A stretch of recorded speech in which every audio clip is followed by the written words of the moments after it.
3장 1절부터 9절까지 우리가 교회다, 내가 교회다라는 제목으로 은혜를 계속 나누겠습니다. 우리 다 같이 한 목소리로 읽겠습니다. 시작. 이러므로 그리스도 예수의 일로 너희 이방을 위하여 갇힌 자 된 나 바울이 말하거니와 너희를 위하여 내게 주신 하나님의 그 은혜의 경륜을 너희가 들었을 터이라. 곧 계시로 내게 비밀을 알게 하신 것은 내가 먼저 간단히 기록한 것 같으니 그것을 읽으면 내가 그리스도의 비밀을 깨달은 것을 너희가 알 수 있으리라. 이제 그의 거룩한 사도들과 선지자들에게 성령으로 나타내신 것 같이 다른 세대에서는 사람의 아들들에게 알리지 아니하셨으니 이는 이방인들이 복음으로 말미암아 그리스도 예수 안에서 함께 상속자가 되고 함께 지체가 되고 함께 약속에 참여하는 자가 됩니다. 이 복음을 위하여 그의 능력이 역사하시는 대로 내게 주신 하나님의 은혜의 선물을 따라 내가 일꾼이 되었노라. 모든 성도 중에 지극히 작은 자보다 더 작은 나에게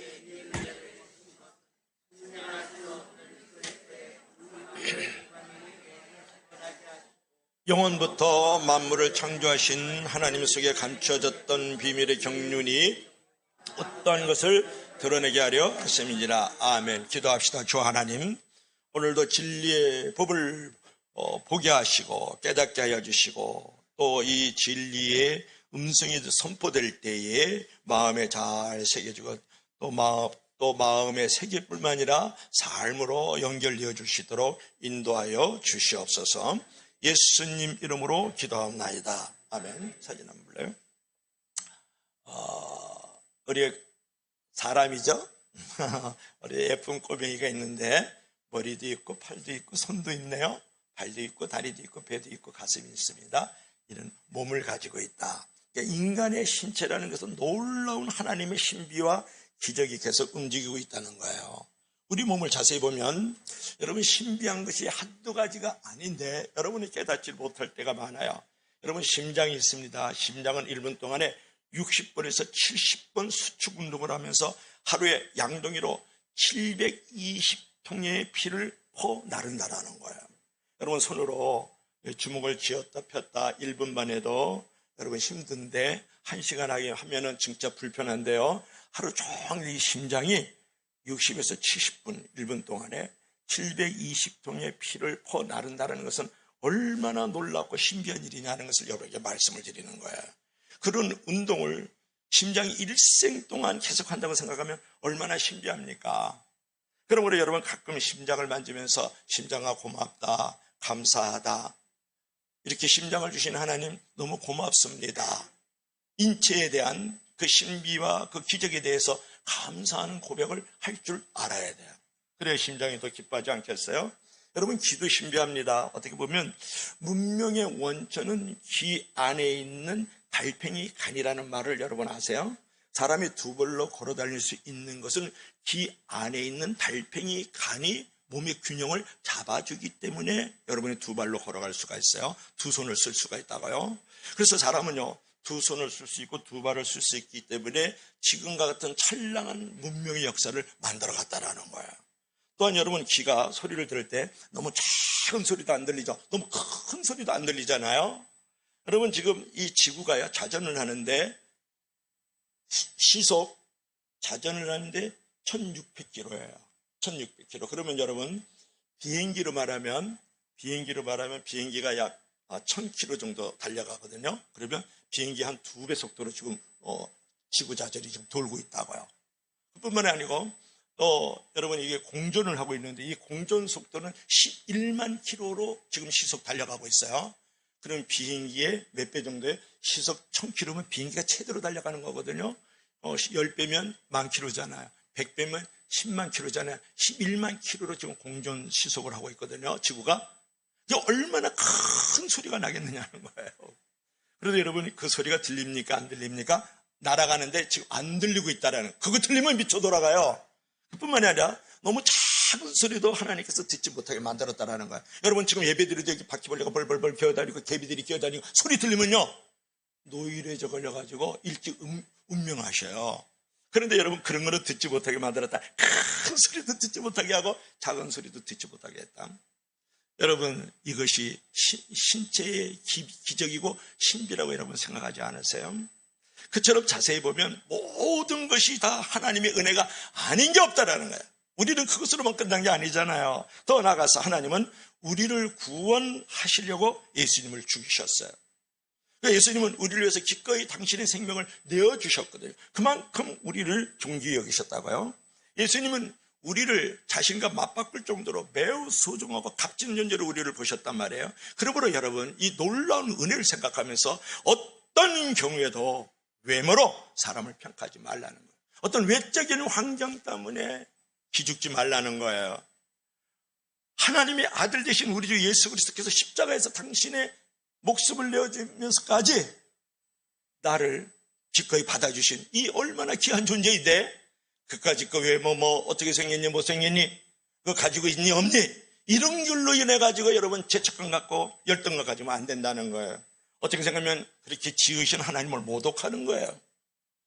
그래서 여러분, 우리에게 주어진 모든 일들을 돌아보면 다 자연 속에서도 신비 속, 인체 속에서도 또 우리 영혼 안에도 놀라운 하나님의 은혜가 있는데, 이런 은혜들을 가지고 우리가 어떻게 소중한 부분으로 살아갈 수 있을까? 어떻게 하면 하나님의 뜻과 그 하나님의 목적을 위해서 내가 최선을 위해서 다 살아드림으로 교회가 교회다워지고 성도가 성도다운 부분으로 우리가 살아갈 수 있을 것인가에 대해서 우리가 조금은 고민하고 갈등하면서 기도와 믿음을 가져야 되지 않겠느냐, 이제 그런 부분이에요. 오늘 본문은 사도 바울이 자신의 어떤 삶의 목적을 에베소 교인들에게 지금 깨우쳐주고 있는 장면이거든요. 지금 로마의 감옥에서 터키 저 서쪽 해안에 있는 그 에베소 교우들에게 편지를 쓰고 있는데, 내가 어떤 뜻으로 내가 살고 있는지, 내가 어떤 목적을 가지고 살고 있는지를 지금 에베소 교우들에게 가르쳐주고 있는 장면이다. 그러면 이 본문을 통해서 우리가 어떻게 하나님의 뜻 안에서 올바른 교회가 될 수 있을 것인가? 자, 첫째로는 우리 다 같이 시작. 은혜로 하나님의 목적을 아는 것. 다시 한번 시작. 은혜로 하나님의 목적을 아는 것. 우리가 하나님의 뜻, 하나님의 목적을 올바로 알 때부터 교회가 교회다운 거예요. 그게 성도가 성도다운 거죠. 자, 한번 성경 기절 한번 읽어볼까요? 다 같이 시작. 이러므로 그리스도 예수의 일로 너희 이방을 위하여 갇힌 자 된 나 바울이 말하거니와. 여기서 이방인을 위하여, 무엇을 위하여, 이게 목적인 거예요. 돈을 위하여 산다? 돈이 목적이 될 수 있죠. 명예를 위해서 산다? 명예를 위해서 산다. 그러면 그것이 명예가 목적이 될 수 있고, 건강을 위하여 산다, 자식을 위하여 산다, 그것이 바로 목적이 될 수 있잖아요. 근데 오늘 바울은 뭐라고 하냐면 이방인을 위하여. 그러니까 이제 예수 그리스도를 믿지 않는 그런 이제 비신자들, 여기서는 불신자란 말을 좀 하지 말자. 비신자라 그러자. 그래 혐오가 그가 좀 들어있어가지고 그래요. 그런 사람들을 위하여 내가 목적을 가지고 있다. 이제 그런 거죠. 2절 한번 또 읽어볼까요? 시작. 너희를 위하여 내게 주신 하나님의 은혜의 경륜을 너희가 들었을 터이라. 아멘. 자, 여러분, 요 2절, 9절에서 보면 우리가 좀 어려운 단어가 있어요. 그 은혜의 경륜을 너희가 들었을 것이다. 이렇게 말씀을 했는데, 여기서 내게 주신 하나님의 은혜의 경륜은 무엇을 말하는 것일까? 어려운 기절이에요. 아주 쉬워요. 내게 주신 하나님의 은혜의 경륜이란 말하면 내게 주신 하나님의 은혜로운 경륜이 내게 있습니다. 하나님의 그 은혜로운 이제 그 직분을 내게 주셨습니다. 그런 말이에요. 그러니까 그 은혜의 경륜이라는 것은 경영 또는 직분을 말하면 돼요. 그러니까 내게 주신 하나님의 그 은혜의 경영을 너희가 들었을 것이고, 하나님이 나에게 주신 그 은혜의 직분을 너희가 들었을 것이다. 이렇게 말을 하는 거예요. 그러면 그 경영을 지금 나를 통해서 이루어하시는 하나님의 그 목적, 나에게 직분을 주신 목적은 뭐냐 그러면 1절 한번 봐봐요. 1절을 한번 보면 너희 이방인을 위하여, 그죠? 예수를 믿지 않는 모든 사람들을 위하여 내가 하나님의 경영 가운데 들어가 있고 하나님이 내게 직분을 주셨다라는 거예요. 자, 2절 한번 봐봐요. 너희 이방인을 위하여, 여기도 목적이 있죠. 무엇을 위하여? 그러니까 너희를 위하여. 너희는 누구예요? 예수 그리스도를 믿는 사람이죠. 한마디로 그러니까 사도 바울은 뭐냐 그러면 예수 그리스도 바깥에 있는 모든 이방인들을 향하여 하나님이 나의 인생을 경영하고 있고 나에게 귀한 직분을 주셨습니다. 나는 그런 목적을 가지고 있을 뿐만 아니라 에베소 교우들이여 여러분들을 섬기고 돌보고 여러분들을 위하여 기도하고 믿음과 정성을 갖기 위하여 그런 목적으로 하나님께서 나를 경영하고 계세요. 그것이 바로 나를 향한 하나님의 뜻이고 목적입니다. 그렇게 말씀을 하고 있는 거예요. 그럼 3절 4절 한번 읽어볼까요? 우리 다 같이 시작. 곧 계시로 내게 비밀을 알게 하시는 것은 내가 먼저 간단히 기록한 것 같으니 4절. 그것을 읽으면 내가 그리스도의 비밀을 깨달은 것을 너희가 알 수 있으리라. 이렇게 말씀을 이 구절에서 사도 바울이 무엇을 받았다고요? 3절에 보니까 계시를 받았다. 계시를 받았다.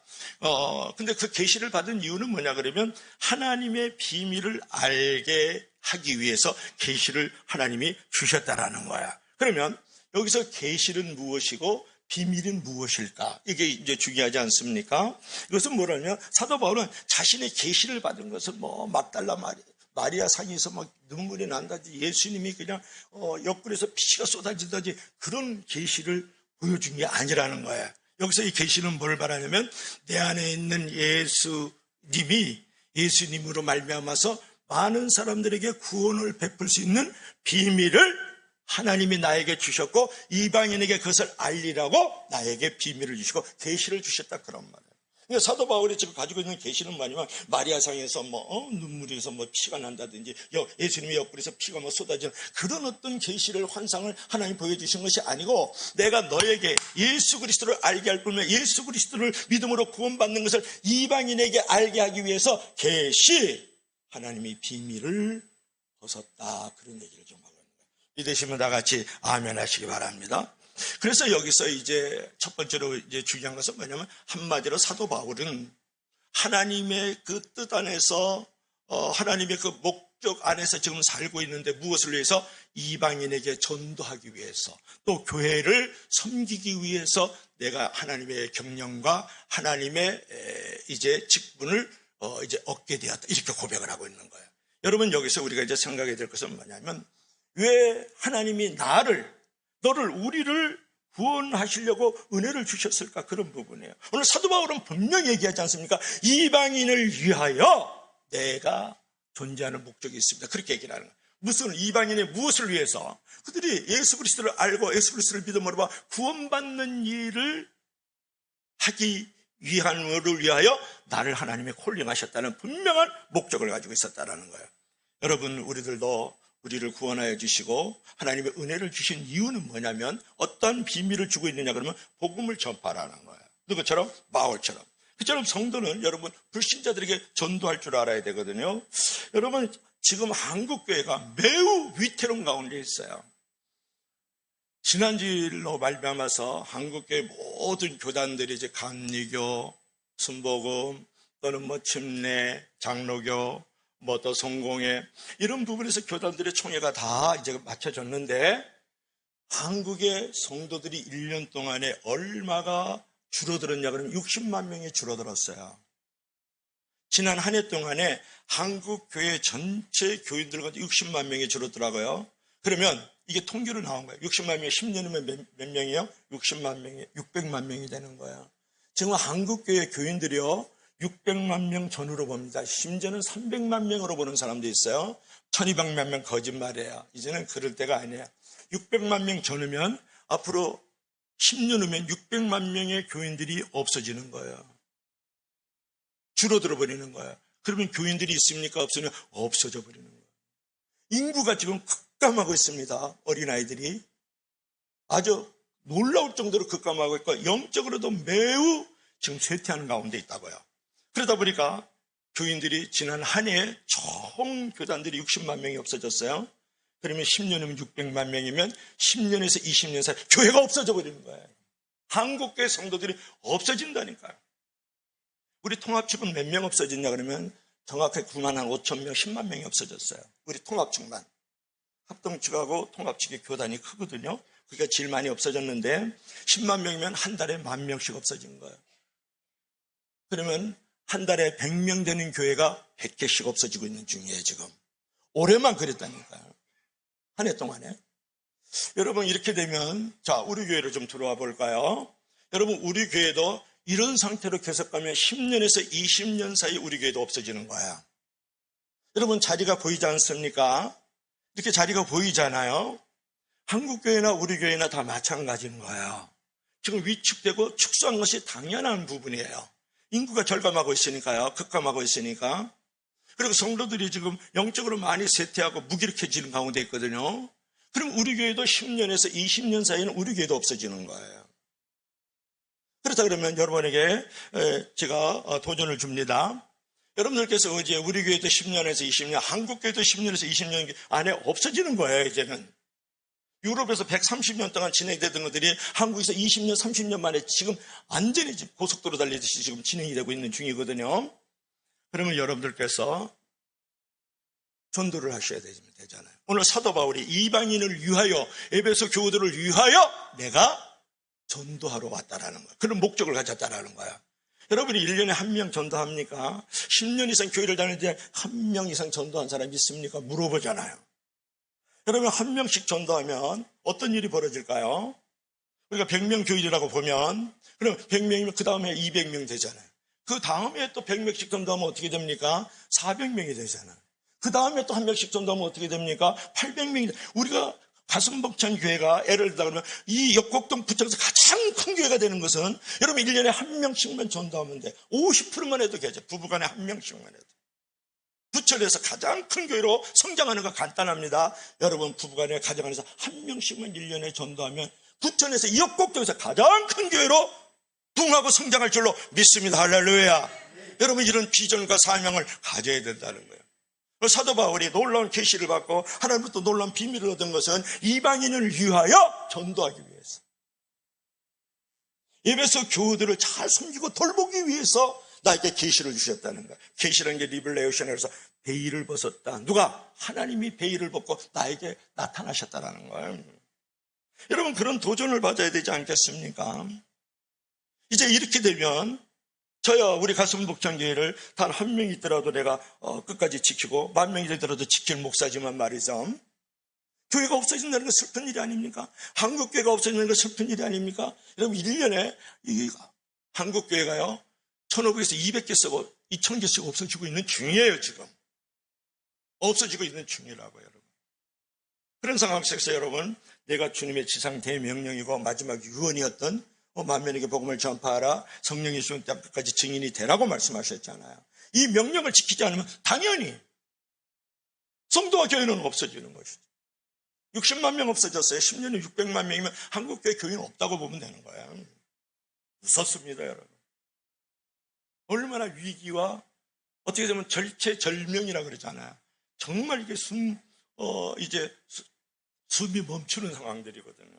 근데 성도들은 아무 일 없어요. 밥 세끼 먹고 주일날에 화상시간 예배 드리고 때우고 가고 마음에 위안이 나왔고 만족감을 얻으면서 끝나는 것이 한국 교인들이라 그런 말이에요. 그래서 여러분들 어떤 분이 그 얘기 하더라고요. 암 특효약을 발명했는데 자기 가져가고 자기만 그 약을 먹으면 단주 살인자나 다름없다 그런 말이에요. 여러분 내가 예수 그리스도라는 인생의 특효약이 있고 예수 그리스도라는 치료의 약을 가지고 있어요. 그래서 우리가 구원받고 영생 천국을 얻는 자가 되었다 그러면 여러분 그런 일들을 위해서 나만 갈 길, 나만 살 길을 가지고 있으면 되겠습니까?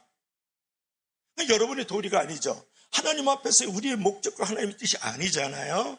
그래서 여러분 전도가 힘들다고 외면하면 안 된다는 거예요. 어려울 때일수록 불편할 수 있도록 불리할수록 더욱더 우리가 전도를 할 때에 놀라운 해박과 부흥들을 경험하고 하나님께서 우리 장목사, 하나님께서 우리 장로들, 권사들, 우리 교사들을 둔 놀라운 뜻들을 이 땅에서 왕성하게 만들어가는 줄로 믿을 수 있기를 바랍니다. 사도 바울이 결국은 하나님의 은혜로 말미암아서 하나님의 목적과 그 뜻을 올바로 깨달은 교회다운 교회를 만들어가고 있고 본인이 그런 교회였다. 그 얘기를 하고 있는 거예요. 두 번째로 이제 우리 다 같이 시작. 은혜로 함께 교회를 세우는 것. 다시 한번 시작.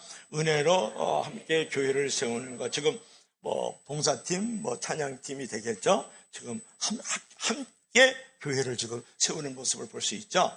자, 성경 구절 한번 읽어볼까요? 우리 다 같이 시작. 이제 그의 거룩한 사도들과 선지자들에게 성령으로 나타내신 것 같이 다른 세대에서는 사람의 아들에게 알리지 아니하였으니 6절 다 같이 시작. 이는 이방인들이 복음으로 말미암아 그리스도 예수 안에서 함께 상속자가 되고 함께 지체가 되고 함께 약속에 참여하는 자가 됐다. 5절 한번 볼까요? 여러분 보세요. 성공이 무엇일까 그런 건데요. 여러분의 성공은 뭐예요? 돈 많이 벌면 성공, 연봉 1억 그러면 성공이라 그러잖아요. 내 자식이 지금 학교 갔는데 A 플러스야 다. 그러면 성공이라 그러잖아요. 어떤 사람 건강하고 명예가 있으면 성공이라 그래요. 나는 말이야 엄청나게 말이지 쾌락 가운데 있거든. 인생 인조이 하고 있다고 해. 워라벨을 하면서 내가 아주 균형 잡히게 쾌락 즐기고 있거든. 그래서 성공이라고 생각을 하거든요. 여러분 돈 많이 벌고 높은 명예 얻고 돈, 섹스, 권력 허무졌다 그래서 성공이다. 세속적 성공은 성공인 거예요. 그렇지 않아요? 진짜 성공은 뭐냐는 거예요. 우리 크리스찬의 성공은 뭐냐 그 말이에요. 세속적 성공과 기독교적 성공은 달라야 되지 않겠어요? 우리가 세속적으로 성공을 우리가 교회 안에서도 들여다보면 되겠습니까? 우리는 진짜 성공은 뭐냐 그러면 하나님의 뜻대로 하나님의 목적대로 사는 게 진짜 성공인 거예요. 여러분 삼성 이재영 씨 부러워할 필요 없어요. 운동 잘하는 손흥민이 부러워할 필요 없다고요. 하나님의 뜻과 하나님의 목적대로 사는 것이 성공이고 그것이 바로 인생의 존재 의미가 되어야 되지 않겠어요? 예수를 10년, 20년 살아도 늘 기도가 돈 주시옵소서, 명예 주시, 자식 잘 되게 하여 주시옵소서 나쁘는 거 아니에요. 그것이 영순위가 되면 안 된다는 걸 말하는 것이죠. 여러분 최선을 다해서 하나님께서 지금 말씀하시는 그 길을 걸어가는 게 성공이에요. 최선을 다해서 최고는 아닐지라도 최선을 다해서 하나님께서 말씀하시는 그 길을 살 길인 줄 알고 걸어가는 게 성공이란 말이에요. 그게 바로 나의 행복이 돼야 된다고요. 그것이 나의 기쁨이 돼야 되는 줄로 믿을 수 있길 바랍니다. 근데 무엇보다도 가장 중요한 것은 인간들에게 가장 중요한 것은 뭐냐면 천국 가는 거 아니에요? 땅에서 삼성 이재용 씨는 불교 가정인 걸로 알고 있는데요. 수조 원 수백 조가 있더라도 지옥에 떨어지면 아무 소용없어. 돈으로도 지옥 천국 못 사요. 명예로요? 못 사요. 자가용 갖고 있어도 천국 못 날아가요. 천국까지. 여러분 최대의 영혼의 구원에 힘쓰는 것이 바로 최대의 성공이다. 이제 그런 건데요. 오늘 성경을 보니까 뭐라 그러냐 그러면 우리가 함께 교회를 세우는 것이 성공적인 교회다. 이렇게 우리가 말할 수 있는데요. 자, 교회다운 교회 또는 성도다운 성도로 살기 위해서는 어떻게 해야 될까 그랬을 때 이제 그의 거룩한 사도들과 선지자들에게 성령으로 나타내신 같이 다른 세대에서는 이랬죠. 여기서 다른 세대에서는 이 세대는 어딜까요? 다음 세대가 잘못 쓰여졌나? 그죠? 청년 세대는 장년 세대는 그 말을 하는 게 아니에요. 성경은 너무 통독만 하면 안 돼. 바이블 스터디를 해야 돼. 깊이 알아요. 사람이 아들들에게 알리지 아니했다. 이 사람의 아들들은 뭐야? 이게 또 무슨 거인족인가? 무슨 우주에 있는 사람인가? 아들들은 또 뭐야? 이제 우리가 이렇게 질문을 할 수 있어야죠. 그러니까 올바른 질문은 올바른 해답을 얻고 올바른 사람이 되는 거거든요. 여기서 사도들과 선지자들에게 성령으로 나타내신 다른 세대에서는 이것은 구약시대를 말하는 거예요. 뭐라고요? 구약시대. 예수님이 오기 전의 시대를 말하는 거예요. 그래서 구약시대에서는 사람의 아들들에게 알리지 아니했다. 이 사람의 아들들은 그럼 누구야? 그랬을 때 유대인 외에 모든 민족과 나라를 말하는 거야. 그러니까 구약시대에는 유대인 외에는 구원의 비밀을, 천국의 비밀을, 영생의 비밀을 알리지 않았어. 복음의 비밀을 그들에게 알려주지 않았어. 그 얘기라는 거예요. 전달이 되면 아멘 하세요. 그러니까 이게 이 말은 말이죠. 그 유대인들에게는 아주 충격적인 말이거든요. 왜냐하면 이방인 외에는 다른 족속들에게는 복음이 알려지지 않도록 만들어갔는데 하나님이 근데 이제는 말이죠. 그런 얘기가 아니라는 거예요. 이방인을 갖다가요 개로 취급했어요. 진짜로. 그리고 이방인들은 지옥의 불쏘시개로 시급했다고. 이방인들을 상종하면요, 가서 다시 한번 세수하고 목욕하고 막 그랬단 말이에요. 그만큼 이방인들을 아주 그냥 혐오하고 이방인들을 아주 무시하고 또 멸시했던 족속이었는데 어느 날 보니까 오늘 사도 바울이 계시를 받았는데, 구약 시대에는 이방인들에게 알려주지 않았지만, 그 다음에 넘어가 봐요. 그다음 이방인들이 복음으로 말미암아 그리스도 안에서 함께 상속자가 되고, 그들도 우리랑 똑같은 특권을 갖게 되고, 함께 지체가 되고, 그들도 우리랑 똑같은 상태에 머물게 되고, 함께 약속에 참여하는 자가 됐다. 뭐라고 말하는 거예요? 함께 똑같은 신분을 갖게 돼. 그리스도 예수 안에서. 이방인들. 이러니까 유대인들에게는 충격적인 거예요. 여러분 보세요. 함께 이렇게 했죠. 함께 상속자가 되고, 함께 지체가 되고, 함께 약속에 참여하는 자가 됐다. 아주 간단히 얘기해요. 다른 거 없어요. 천국과 영생도 똑같이 누릴 수 있는 특권을 가지고 있는 상태가 됐다. 그런 신분이 되는 거야. 예수 그리스도 안에서 이방인들조차도 말이야. 이렇게 얘기를 하는 거야. 그리고 하나님이 주신 형통과 축복을 누릴 수 있는 특권도 갖게 되는 거야. 이방인들도. 이제 사도 바울이 에베소 교우들에게 지금 편지를 쓰고 있는 거거든. 한마디로 얘기를 하면 뭐냐 그러면, 이제 개라고 여겨지고 지옥의 불쏘시개로 그걸 상정하면 하루 종일 재수 없는 이방인들조차도 이제는 구원을 받고 선물을 받을 수 있고, 하나님의 자녀는 특권을 가지고 있으니까, 교회를 세울 수 있는 지체가 될 수 있으니까 함께 지체가 되고 그랬잖아요. 그러니까 그들을 개무시하지 말라, 편견하지 말라, 그들에게 선입관 갖지 말라, 이렇게 지금 가르쳐 주는 거예요. 그러니까 사도 바울이 받은 이 계시의 비밀은 뭐냐 그러면, 이방인들과 유대인들이 그리스도 예수 안에서 다 함께 하나님의 교회를, 온전한 교회를 만들라, 이렇게 말을 하고 있는 거예요. 그게 바로 진짜 교회라는 거예요, 사도 바울이. 여러분, 그래서 실제로 여러분들께서 여기서 함께라는 단어가 몇 번이나 나왔어요? 얼마나 강조가 있어요? 함께 상속자가 되고, 함께 지체가 되고, 함께 약속에 참여하는 자가, 함께라는 단어가 3개가 나왔다면, 함께라는 것은 너무 교회가 교회다워질 수 있고, 교회가 만들어질 때 아주 중요하다는 거예요. 함께. 여러분 정말 영으로 하나 되고, 마음으로 하나 되고, 물질로 하나 되고, 몸으로 하나 되고 있어요? 물어보잖아요. 옆에 있는 집사끼리, 교사끼리, 또는 뭐 장로, 권사끼리 말이죠. 그래서 사도 바울이 지금 얘기하는 건 함께 상속자가 되시고, 함께 지체가 되고, 함께 여러분 약속에 참여하는 자가 되라, 이렇게 얘기를 하고 있는 거거든요. 여러분 보면은 절름발이하고 장님이 이제 언덕을 넘어가게 됐단 말이에요. 그러니 이 장님이 앞에 보여 언덕을 넘어가죠. 절름발이는 또 다리가 하나 없는데 어떻게 그 언덕을 넘어가요? 그러니까 그 장님이 하는 말이, 여보게, 전 누군지 잘 모르겠는데 나랑 함께 저 언덕을 함께 올라가면 안 될까? 함께라니, 너는 안 보이고 나는 다리 하나 없는데 어떻게 함께 올라가냐? 그러니까 장님이 하는 말을 들어보세요. 내가 너를 업어줄게. 나는 너의 다리 역할하고 너는 나의 눈 역할하면 되지. 그래서 언덕을 넘어서 할렐루야. 목사님이 그러면 여러분들도 모르길 바랍니다. 그래서 언덕을 넘어서 창파를 넘어가고 그 어려운 이제 언덕 잘 넘어가다, 그런 얘기거든요. 뭐 했을 때? 함께 했을 때. 너는 다리 역할하고 너는 눈의 역할을 하자. 부부간에도 마찬가지예요. 직장에도 마찬가지죠. 교회는 더욱더 그래야 되지 않겠어요? 여러분, 함께 할 때 모든 어려움들을 극복해 나갈 수 있죠. 거친 바다도 헤쳐나갈 수가 있고요. 험준 산령도 넘어갈 수가 있다고. 함께하면 없는 것도 있게 만들어가는 역사도 일어나고, 심지어는 죽은 자도 살릴 수 있는 역사가 함께할 때 일어나는 줄로 믿을 수 있기를 바랍니다. 그래서 오늘 사도 바울이 얘기하는 것은 뭐냐면, 여러분 함께할 때 교회를 만들 수 있어요. 온전한 교회를. 함께하는 사람이 진짜 교회입니다, 이 얘기를 하고 있는 거예요. 그래서 여러분들도 백직장도 맡들면 낫다, 그런 거잖아요. 그래서 여러분 실제로 교회 생활에서 이제 여러분 항상 함께하려는 자세를 가져야 되는데, 그런 사람이 깊은 영성을 가지고 성령 충만하다고요? 성경 백독했다고? 그래도 문제 일으키는 사람 진짜 많이 봤거든요. 우월감, 자만, 교만, 감당할 수 없어요. 그는 성령 깊은 사람이 아니에요.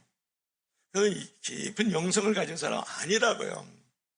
여러분 성령 충만을 그렇게 지엽적으로 보면 안 되는 것이죠. 여러분 함께 할 줄 알고 인정하고 받아들이고 그 곁에 있어주고 안아주고 업어주는 사람이 깊은 영성을 가지고 그런 사람이 성령 교육만 한 사람이에요.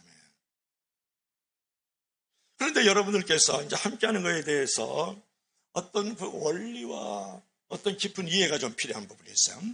여러분 태국 이래로 이 시간까지 모두가 다 한 뜻으로 모아진 역사는 시대도 없고 그런 역사도 없어요. 그리고 여러분들 보세요. 마음이 딱 진짜 다 일치가 됐다. 역사 이래로 그런 나라, 그런 민족, 그런 공동체 봤어요? 내 집도 안 되는데 어느 직장, 어느 사업, 어느 교회에서 그런 일이 벌어져요? 없어요. 여러분 에덴 동산에서 아담과 하와가 둘이 있었어요. 근데 일치하지 않잖아요. 하나가 안 됐다고요. 그래가서 낙원을 잊어버리는 것이 낙원. 그렇잖아요. 그 다음에 그들이 낳은 아들이 누군지 아세요? 가인과 아벨이에요. 가인과 아벨 아들 둘이요. 둘인데도 하나가 안 돼. 일치가 안 돼요. 그래서 가인이요. 자기 동생 아벨을 돌로 쳐 죽여 최초의 살인자가 되잖아요. 여러분 태초로부터 둘이 살아도 지금 모든 역사와 시대 속에서 일치된 마음 하나의 뜻으로 통일되는 일은 없어요. 그렇다 그러면 여러분에게 내가 던지고 싶은 질문이 있는 거예요. 교회 안에서 여러분 일치된 마음을 가질 수 있어요? 없어요? 없어요. 여러분 부부도 안 되잖아요. 교회 안에서 하나의 뜻으로 딱 아멘 그리고 모아져요? 안 모아져요. 어떤 사업자, 어떤 직장, 어떤 학교나 다 마찬가지인 거예요. 그랬을 때 우리에게 찾아오는 게 있어요. 이런 상황 속에서 사단의 노림수에 넘어가면 안 된다는 거예요. 너하고 나하고 마음이 맞지 않아요. 뜻이 다고 일치가 되지 않는 어떤 부분들을 보고 있단 말이에요. 그러면 너하고 나하고 다른 거예요. 왜 자꾸 틀렸다 그랬어요? 이게 이제 사단의 노략질에 넘어가기 시작하는 거예요. 사단은 거짓의 압이고 사단은 쪼개고 이갈제시키고 사단은 분리시키는 게 가장 큰 목적이거든요. 그러니까 너하고 나하고 이 사건과 이 사람을 바라보는 것이 다르단 말이에요. 다른 거야. 틀린 게 아니라고요. 태초 이르로 이 시대의 역사 속에서 딱 마음을 맞춘 게 하나도 없어요. 역사 속에서.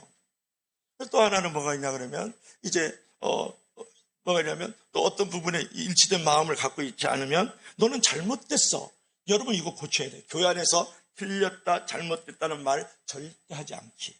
따라하세요. 교회 안에서 잘못됐다 틀렸다 너가 못하고 있어 이런 말 하면 안 돼요. 교회는 생각이 다 다를 수 있어요. 교회는 바라보는 각도가 다 다를 수 있는 거예요. 그런 부분에서 여러분들이 완전히 하나 되는 경지는 태초 이르로 지금까지 없었기 때문에 함께 하려는 마음을 갖는 것이 중요하다고요. 너 잘못됐어, 틀렸어, 너 못하고 있어 이런 말 하지 마세요. 어떤 사람이 있고 어떤 사건이 있고 교회 안에서 여러 가지 계획과 경영들을 이루어갈 때 여러분 교회가 교회되어지고 교회가 세워지려 그러면 잘못했어, 틀렸어 이렇게 공격하지 마세요. 그건 사단의 졸개야. 사단의 조종에 넘어가 버리는 거예요. 사단은 어떻게 하든지 틀렸다 잘못됐다 정죄하고 비판해서 교회를 깨뜨리고 교회가 만들어지고 있는 사람을 내가 교회인데도 불구하고 교회가 없어지게 만드는 거예요. 아주 위험한 사고가 그건 거예요. 너하고 나하고 생각이 달라. 차이가 있다고 해서 인정을 해주는 거예요. 그래서 모아서 하나는 되지 않더라도 함께 하려는 생각이 중요한 거예요. 믿으시면 다 같이 아멘 하시기 바랍니다. 오늘날 교회가요, 그 별거 아닌 그런 것들 때문에 산산조각이 나고 있어요. 엄청난 깨어짐을 경험하고 있고요. 나를 위해 십자가에 달려 죽으신 예수 그리스도께서 핏값으로 세우신 교회인데요.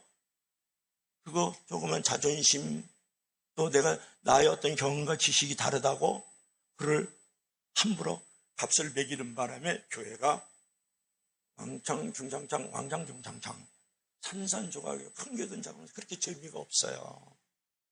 그러면 안 된다는 거예요.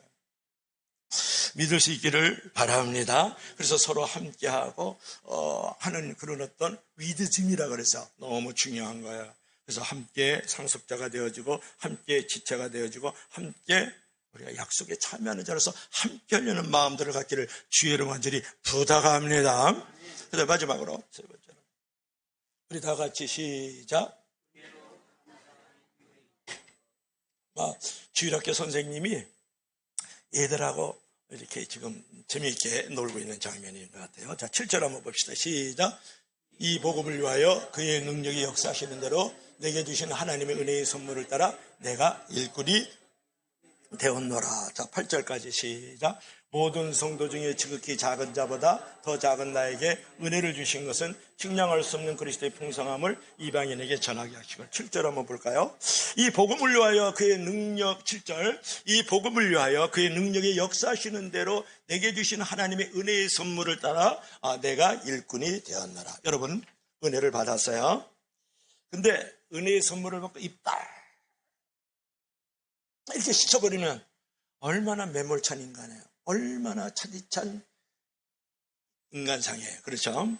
여러분, 내가 은혜를 받았으면 그것이 부모님의 은혜든 하나님의 은혜든 옆에 있는 집사님의 은혜든 은혜를 받으면 은혜를 되달려 주는 것이 하나님의 뜻이고 하나님의 목적이죠. 그렇잖아요? 그래서 내가 은혜를 받은 만큼 선물을 누린 것만큼 내가 의의 일꾼이 될 줄 알고 선한 일꾼이 되는 것, 그것이 뭐라고요? 하나님의 뜻이고 하나님의 목적인 거예요. 그렇게 살아갈 때 그게 교회지. 그렇지 않겠어요? 여러분, 사도 바울의 복음의 일꾼이 되었을까? 첫째로 은혜에 감사하는 거고, 그리고 끝까지 은혜의 선물을 주셨다는 것들을 생각하면서 내가 일꾼이 되었다. 하나님의 그 은혜의 선물을 받은 자기 때문에 그 은혜를 내가 되돌려주기 위해서 내가 일꾼이 되야. 선한 일꾼, 의의 일꾼. 또 그냥 구경꾼, 싸움꾼이 되면 안 되고 하나님의 선한 일꾼이 돼야지. 은혜의 일꾼이 돼야죠.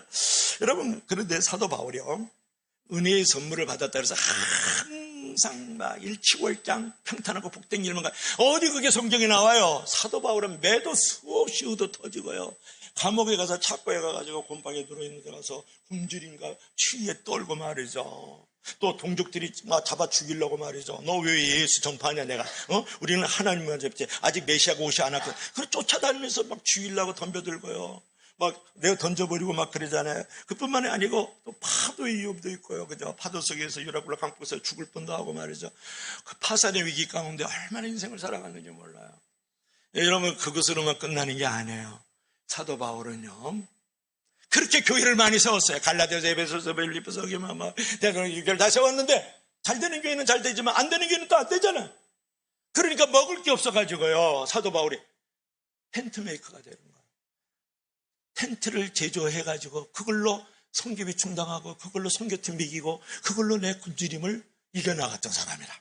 나 같으면 그냥 교회 쫓아다니면서 내가 세운 교회, 내가 세운 장례, 내가 세운 권사, 니들 뭐하냐 이게, 너는 인간도 아니다, 이럴 거예요. 여러분은 안 그러는구나. 여러분들은 착하니까. 나는 그거 안 돼. 야, 어떻게 성교비도 안 보내냐? 야, 이거 어떻게 빵도 안 보내냐? 그럴 수 있죠. 내 성격은 그럴 것 같아요. 내 성격 앤드 기질은. 사도 바울이 텐트 팔아가지고, 만들어서 팔아가지고 그걸로 밥 끼니 먹고 사는 거예요. 그렇게 교회를 많이 세워놨는데도 말이죠. 그러면 그 목사를, 그 선교사를 좋게 봐야 될 거 아니라 저 거짓 사도야 저거. 저거 잘난 척 지가 다 한다? 저거 따르면 안 돼. 돈만 먹는 저거 도나마야. 이랬단 말이에요.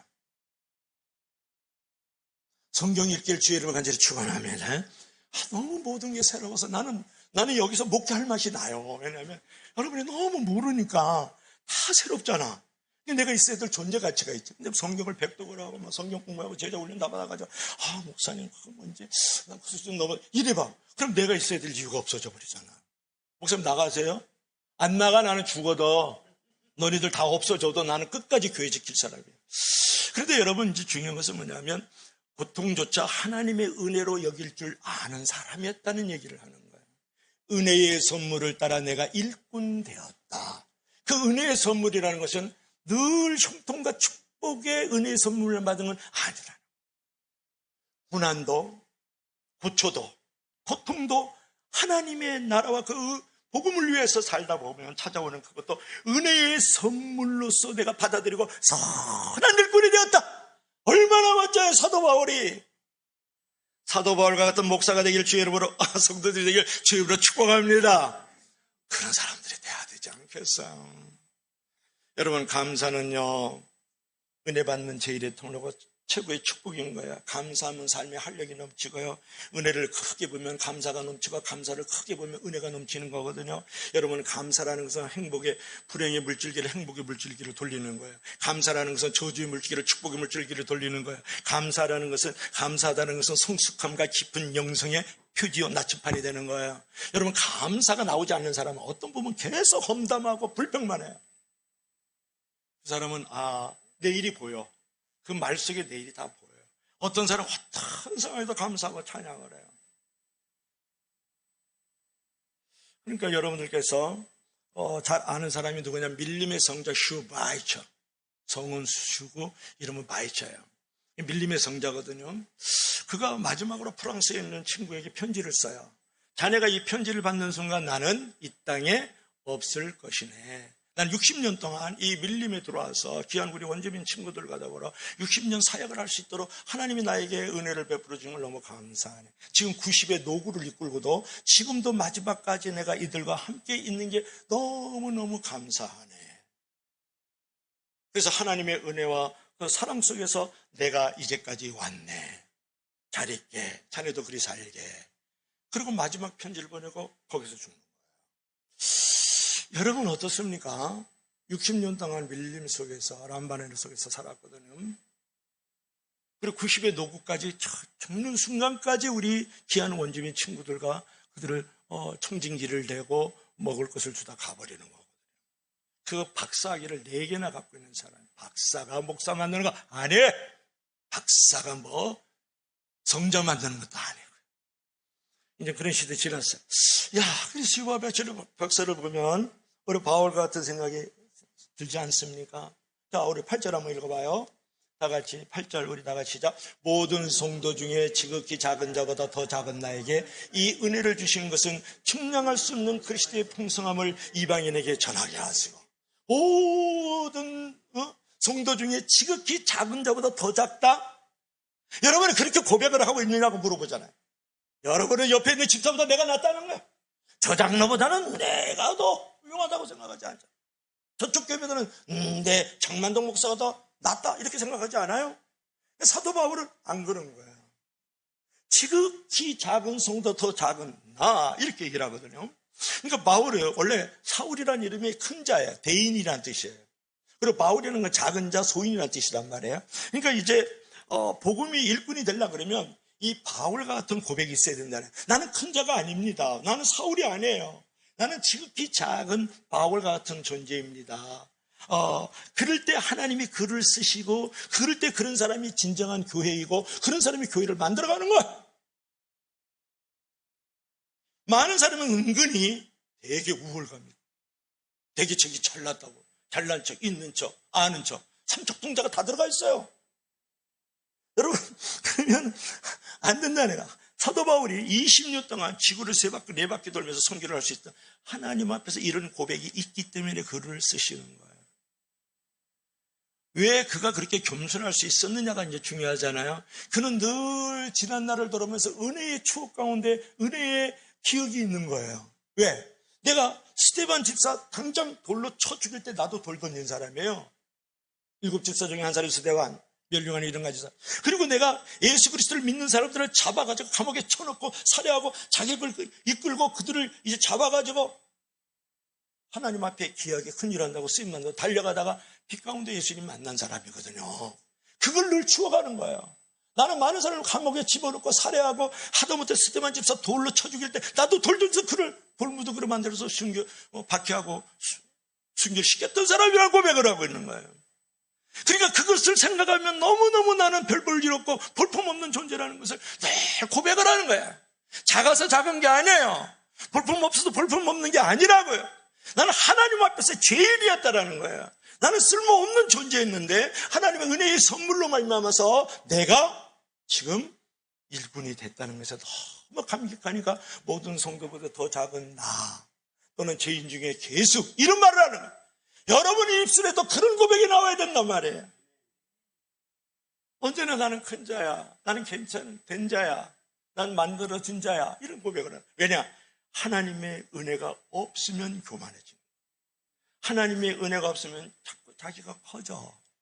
하나님의 은혜가 있으면 자꾸 작아져. 하나님의 은혜가 있으면 자꾸 겸손해지는 거예요. 그래서 오늘 사도 바울이 결정적으로 지금 가지고 있는 두 가지가 있어서 하나님 앞에서 의의 일꾼으로 또 선한 일꾼으로 쓰임받는 것은 뭐냐면 그는 감사와 겸손이 있었다라는 거예요. 여러분, 감사와 겸손은요, 일란성 쌍둥이에요. 이란성 쌍둥이야. 그러니까 감사가 있는 사람이 겸손하고 겸손한 사람만이 감사할 수 있단 말이에요.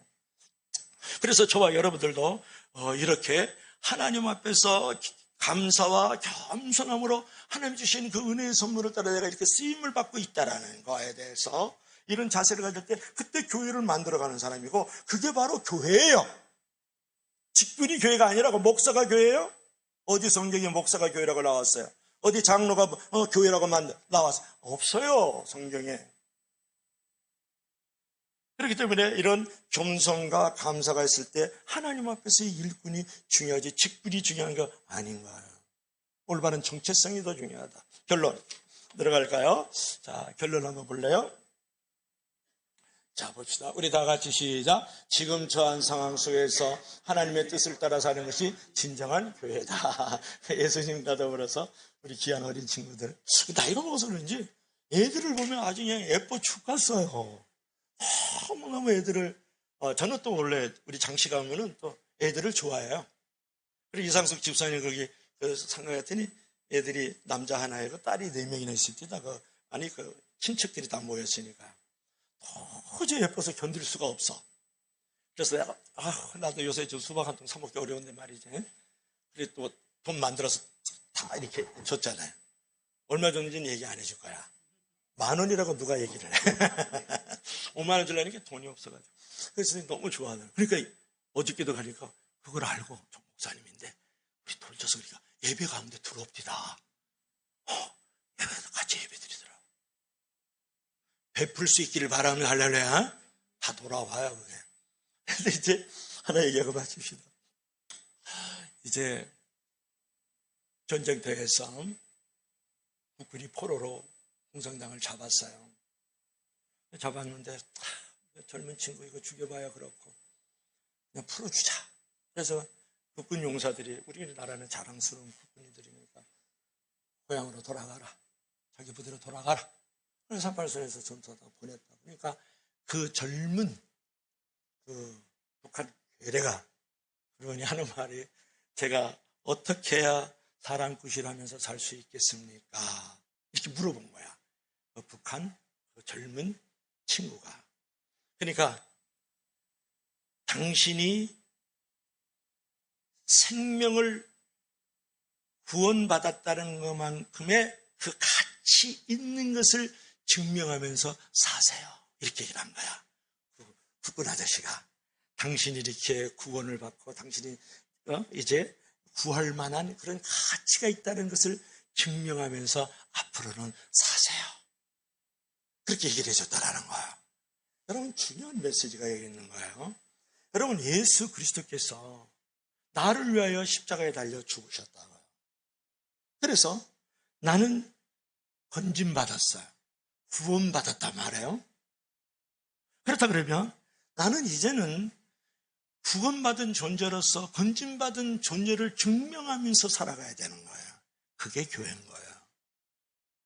여러분, 그런 부분을 깊이 자각하며 살고 있느냐고 물어보잖아요. 그런 의미에서 내가 하나님의 뜻과 목적을 분명히 가지고 내가 그리스도의 증인된 삶을 살아갈 뿐만 아니라 내가 어디서든지 교회 안에서 바깥에서든 간에 함께 우리가 연합해서 하나를 만들어가는 그런 온전함의 교회를 내가 만들어가고 만들어지는 그런 성도가 되어야 될 것을 말씀하고 있는 거죠. 또 하나는 뭐냐, 마지막으로는 끊임없이 감사와 겸손함으로 내가 하나님의 그 은혜를 돌아보면 자랑할 것 하나도 없다라는 거예요. 그런 의미에서 내가 계속해서 의의 일꾼으로 선한 일꾼이 될 때 그때 내가 교회가 되는 거고 교회를 만들어가는 것이다. 오늘 그렇게 사도 바울이 교훈하고 살 것을 말씀한 줄로 믿을 수 있기를 바랍니다. 주 하나님 아버지 은혜와 사랑을 진심으로 감사합니다. 원컨대 이 땅 위에 살아갈 때에 하나님 아버지 은혜의 선물로 말미암아서 우리가 구원받았고 건짐받았고 내 영혼의 살 길을 얻었어.